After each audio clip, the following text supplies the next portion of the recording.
Adapun pertanyaan yang ingin kami tanyakan yaitu akan ditanyakan oleh saudara Panji. Ya. Sebelumnya, perkenalkan nama saya Dandi Ya, Ramadhan, Pak. ya. Jadi ini ada pertanyaan pertama yang saya tanyakan. Apakah ada SOP mengenai etika di kedinasan ini dan seperti apa SOP yang dimaksud, Pak? Kalau terkait SOP secara tertulis itu memang kita tidak buat, tetapi kita kan sudah diatur oleh regulasi, baik dari aturan pemerintahnya, karena ASN dan ASN hari ini itu kan sudah ada tentang misalnya peraturan pemerintah tentang aparatur sipil negara. Nah, di situ memang kan dijabarkan seperti apa ASN, kemudian peran tanggung jawabnya, kemudian ada turunannya. Turunannya itu adalah peraturan Permenpan, Permendagri. Itu mengatur semua tentang etika, tentang hal-hal yang lain.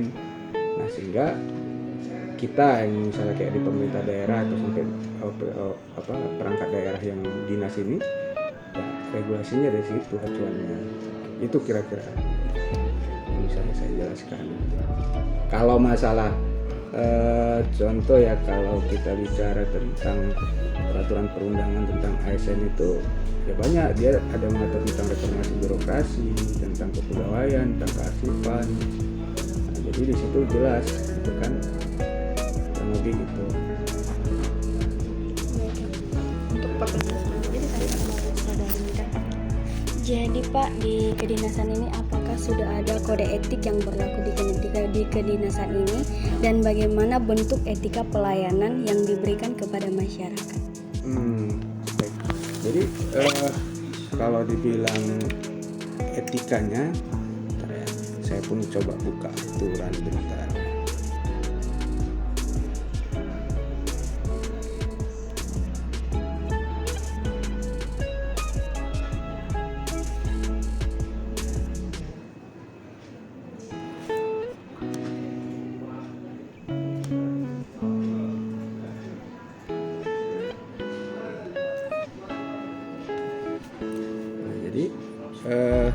Yang seperti saya bilang tadi, bahwa kan kalau kode etik ASN jelas ada gitu kan, terus ada evaluasi kan. Kalau kode etik ya sebenarnya secara normatif ya ASN itu harus menjaga nilai-nilai etika kan, nilai-nilai etika, kemudian juga kejujuran, kedisiplinan, hal-hal yang seperti itu yang memang kode etik yang harus dipegang seorang ASN gitu kan. Jadi pagi setiap Senin pagi itu kan kita bacakan tuh Panca Prasetya Kopri. Itu jelas nilai-nilai yang harus dijunjung tinggi oleh setiap PNS atau ASN. Kita ada Panca Prasetya Kopri, malah sekarang ada setiap pagi itu kita membaca tentang ASN berakhlak gitu kan. Nanti coba kalian baca di situ di apalagi kita kan gampang Google searching kan. Nah, itulah yang landasan yang pertama yang harus dimiliki oleh ASN. Kurang lebih seperti itu.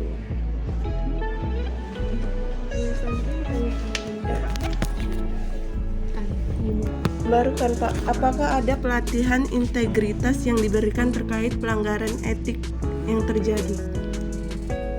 Ya kalau pelatihan biasa lebih banyak kita pelatihan kepemimpinan ya, kayak diklat PIM 1, PIM 4, ketika PIM 4 itu untuk eselon 4, PIM 3 untuk eselon 3 sampai berjenjang. Nah di dalam situ juga nanti ada materi-materi tentang etika itu sih sebenarnya. Tapi kalau spesifik tentang pelatihan etika itu kalau saya belum pernah mungkin belum ada, tapi mungkin belum sampai ke kita gitu kan.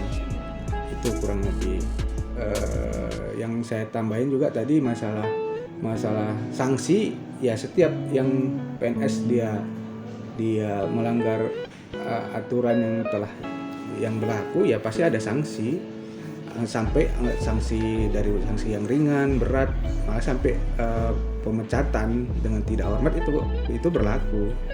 Dan kalau dia pun yang berjabatan, dia pasti akan ada mutasi atau dinonjolkan, itu berlaku. Cuman memang kita tidak bisa menyebutkan siapa itu, tapi itu ada kejadian di kita juga seperti itu. Artinya kode etik itu sangat dijunjung tinggi di sini lah ya, di ASN, dan sanksi itu juga berlaku. Nah, terkait sanksi itu nanti akan banyak di aturan, itu bisa dilihat itu aturan sanksi terhadap pelanggaran di ASN. Kurang lebih itu kode etik. Pak, kalau untuk sanksi tadi kan Bapak bilang ada sanksi ringan dan sanksi berat gitu kan. Sanksi ringan itu kira-kira seperti apa Pak bentuknya? Apakah dia SP atau gimana gitu? Ya kalau sanksi ringan biasanya peringatan lisan dulu kan, nanti tertulis ya seperti surat peringatan seperti itu gitu kan. Itu.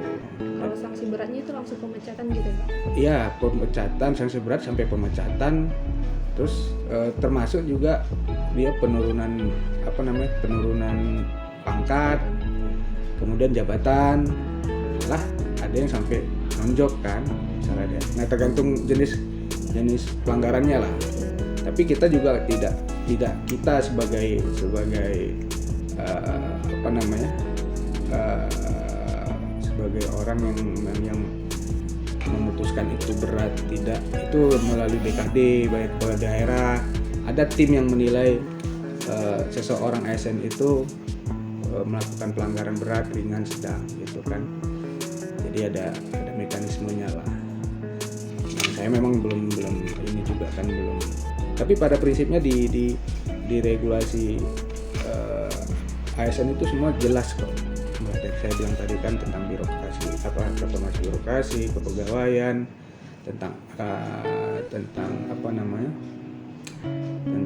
hal-hal teknis, sebenarnya itu sudah ada gitu kan.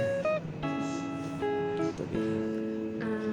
Terus juga Pak, tadi kan Bapak bilang sebelumnya pernah ya terjadi kasus pelanggaran etika di sini.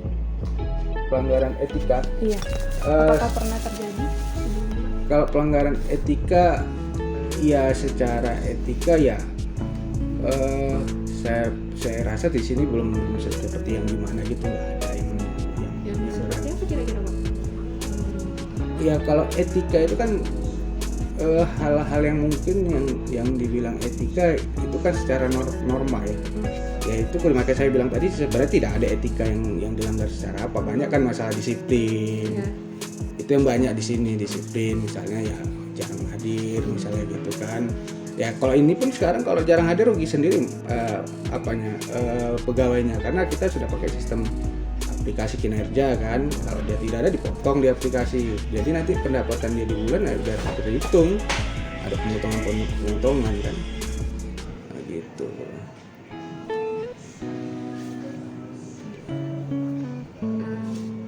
Tadi Bapak bilang kan karena ketidakhadiran gitu kan. Itu ketidakhadirannya itu berdampak nggak Pak ke kinerja di kedinasan ini? Maksudnya kinerja seseorang itu sama sebenarnya lebih berdampak pada dirinya sendiri sekarang. Ya dia akan ada pemotongan terhadap ketidakhadirannya itu. Tapi kalau bagi organisasi sendiri tidak begitu dampak, karena kita kan pola pekerjaan kita kan membagi juga semua pekerjaan ke masing-masing staf kan.